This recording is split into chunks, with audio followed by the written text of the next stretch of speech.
چطوری جلال؟ آجی احمد خوبی؟ خوشبسته است؟ عالی. راضی اونجایی که داری کار میکنی؟ خدا رو شکر. کارت که زیاد نیست. نونی داریم میبریم. پس چرا دست دختره نمیگیری بیاری خونتون؟ شرایط منو میدونی. قسط بدهی. خب دیگه تو این شرایط چجوری دست دختر مردمو بگیرم؟ خسته شدم دیگه. پس لنگی؟ لنگ که ما همیشه لنگیم. ما همیشه لنگ هم دیگه. نه این چه حرفی آجی؟ چه فرقی میکنه؟ یه موقع میشه من لنگ تو میشم. به خدا همیشه خونه گفتم اون لطفی که به من کردی و هیچ وقت یادم نمیره. خوبه که یادته. مادرم همیشه دعات میکنه. خب خدا رو شکر الان نشستی سر میز و داری غذاتو میخوری، آزادی، راحتی، از زندان زدی بیرون. چک و سفرتو جمع کردم.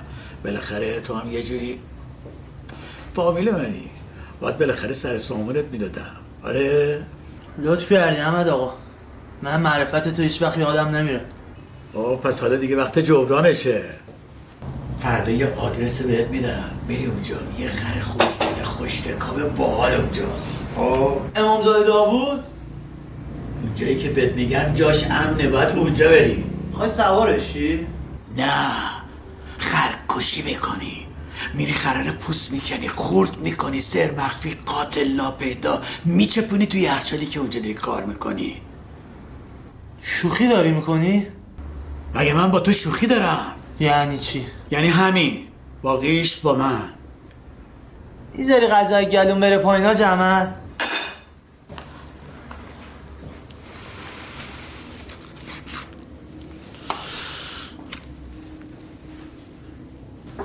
غذا تموم شد که.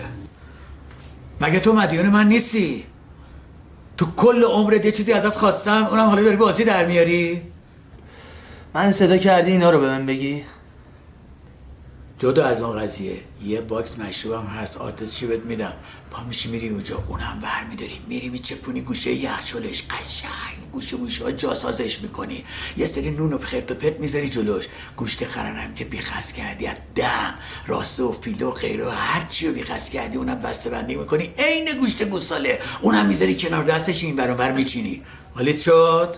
من نمیکنم این کارو حاجی، من نمیکنم.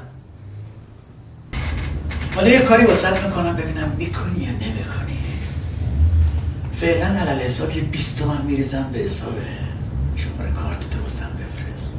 عروسیتم با خودم. تو ستایش هم که اینجا دیگه مشغول به کار میشی. قصه چی رو میخوای بخوری؟ فردا صبح اول طلوع پا میشی میری اون کار خوشگل همونجوری که بهت گفتم جمع میکنی. افتاد؟ چی بگم حاجی؟ همینی که من میگم. حله؟ حله.